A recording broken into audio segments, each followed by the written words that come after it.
تاسو ټولو ته مبارکي وایم او د ډیپلوماسۍ د انسټیټیوټ له استادانو مسؤلینو نه مننه کوم چې دغه فرصت یې په ډېر ښه شکل برابر کو او ښه مدیریت کو او تر دا نوم ورځې راورسوو. ورونو، الله تعالی موږ تاسو ته په هره برخه کې ډېره ښه لارښوونه کړې، هره لاره راښولې. دغه د تعلیم او تعلم او د خدمت او د مبارزې په برخه کې الله تعالی درې بهترین اصول موږ تاسو ته راښولي دي. اوله خبره دا ده چې کله ملا تړې د میدان ته راوځې نو په الله تعالی به توکل کوې. ومن یتوکل علی الله فهو حسبه. چې په الله تعالی د توکل وکړو او په جرأت راوړاندې شوې، بیا به څه کوې؟ بیا به کوشش کوې، محنت به کوې، خواري به کوې، ځان به یو ځای ته رسوې. لکه الله تعالی چې فرمایي چې والذین جاهدوا فینا لنهدینهم سبلنا. هغه څوک چې د الله په لار کې کوشش کوي، مجاهده کوي، الله تعالی هغو ته لارې ښیي. او بیا په دې لاره کې د تګ دپاره، د مزل دپاره، د کامیابۍ دپاره طبعا یو الله تعالی پرده، انسان نیمګړی ده، ضرورت لري، په هره خبره خو څوک نه پوهېږي. نو بیا به څه کوې؟ فاسألوا اهل الذکر ان کنتم لا تعلمون. بیا له علماو نه، له پوهانو نه، له استادانو نه څه حاصل کوي. نو بیا به تاسې هدف او منزل ته ورسېږئ. نن الحمدلله موږ تاسې ټول په الله تعالی هم توکل کړی. که د جهاد د سنګر او د غزني او د پیري او د زخم او د شهادت او د هجرت او د مجاهدې خوارۍ وي، هغه هم الحمدلله وختې. او نن که د زده کړې میدان ده، هم د استادانو په حضور کې م غونډې ماتې کړي دي، ورته ناست زده کوو به یې، ځان به تر یو ځایه رسوو. لویه خبره دا ده ورونو، ستاسې ځوانان یاسته، تاسې مستقبل لرئ، د دې ملت سترګې هم تاسې ته دي. کوشش وکړئ دغه څه چې تاسې حاصل کړو دا کفایت نه کوي. دې په کټ تاسې یو نور زده کړې او مطالعې ته اماده کړاست. تاسو ته هغه لویې لویې خبرې در وښولې چې اوس تاسې د هغو په رڼا کې بیا مطالعه کولی شئ. اوس به تاسې مطالعه کوئ، تاسې به خواري کوئ، تاسې به له خپلو استادانو سره رابطې ساتئ، تاسې به د هېواد او د نړۍ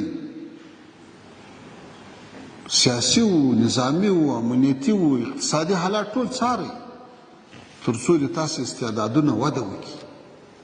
موږ د بهرنیو چارو وزارت په چوکاټ کې د ډیپلوماسۍ انسټیټیوټ له لارې نه دا څلورمه دوره ده چې ډیپلوماتانو ته درسونه ورکوو او فارغېږي، ځوانان فارغېږي، همداسې په عربي ژبه کې، په انګلیسي ژبه کې، په نورو ژبو کې دا سلسله روانه ده. او له دې سره به د اسلامي امارت قدرونو استعدادونه وده کوي. همدغه وده به زموږ تاسې آینده امید وي. موږ په علمي ډګر کې قدمونه وانخلو، ځان پوه نه کړو، په ځان خواري تېره نه کړو، د دنیا په حالاتو خبر نسو، د وطن له نزاکتونو نه خبر نسو، له خپل تیر تاریخ نه خبر نسو، بیا خپل راتلونکی هم نسو جوړولی. ما او تاسې په خپل کور کې فکر وکړو څومره ډېرو کړنو ته ضرورت لرو، او دا هرې برخې ته چې فکر کوې هغه یو مسلکي غواړي. که ته ټوله کورنۍ راټوله کې د یو ماشوم تبه دې وي، علاج یې نسې کولی، تر څو ډاکټر ته ونسې. ته په خپله یو ګروپ نسې جوړولی، ته په خپله جامع نسې جوړولی. نو د هر فن دپاره رجال سته او دا ټولنه ورته ضرورت لري. بل ورونو، کوشش وکړئ، تاسې ځوانان یاسته، ټول عمر هغه استعدادونه له ټکرو سره مخ شوي، له مخالفتو سره مخ شوي، حتی د دنیا او آخرت تاوان سره مخ شوي دي چې هغه له خپلې ټولنې نه لار جلا کړې ده. هغوی د خپل نظام، د خپلو اکابرو، د خپلو علماو، د خپل قیادت توصیې او لارښوونه او هدایات او پالیسۍ په نظر کې نه نیولې. نو ډېر کوشش کوئ له خپل قلم سره ډېر احتیاط کوئ، له خپلې ژبې سره ډېر احتیاط کوئ چې نه یو مسلمان درنه ازار سي، نه ګاونډی درنه ازار سي، نه یو هیواد درنه ازار سي، نه نظام ته تاوان ورسیږي او نه بیرته هغه تاوان په تا راوګرځي. کله کله داسې وارونه کیږي چې هغه بیرته په همغه ټولنه یا په همغه شخص باندې راګرځي. تاسو باید په دې کې ډېر محتاط واوسئ. هر حرف چې لیکئ، هره کلمه، هره خبره چې کوئ، په دې باید فکر وکړئ چې آیا دا په اسلام کې جواز لري؟ آیا دا خو د بل مسلمان په ضرر نه وي؟ آیا د دې ماته یا بل ته ګټه شته؟ آیا دا حقیقت لري؟ بس دا شی په ځان کې عملي کړو. همدغه د اسلام اصول دي، همدغه د رسول الله صلی الله علیه وسلم د صحابه کرامو خلفای راشدینو اخلاق دي چې مسلمان ته به په لاس او په ژبه ضرر نه رسوي. دې برخې ته باید ډېره توجه وکړئ.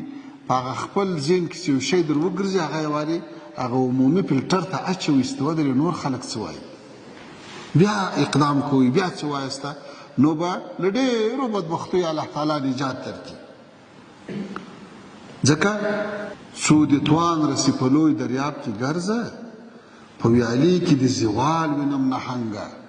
هغه مایې چې له دریاب نه ویالې ته سي، نو په ویاله کې خو کله اوبه یې که نه، کله دی غټې په ویاله کې تېرېدی نه سي، هلته جام سي، هلته پسې هلاک سي، کله اوبه ورباندې وچ سي.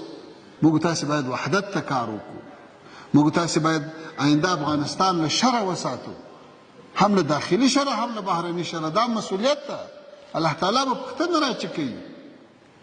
موږ د همدې دپاره شپه ورځ الحمدلله یوه کړې ده چې څنګه د باندې داسې تعامل ولرو چې هېواد ته تاوان ونه رسېږي، څنګه دیني نه داسې تعامل ولرو چې څوک احساس د بېګانګۍ ونه کړي، احساس د پردیوالي ونه کړي. نو الله تعالی د تاسو ته هم توفیق درکړي چې همدغه پالیسي پسې تعقیب کړئ.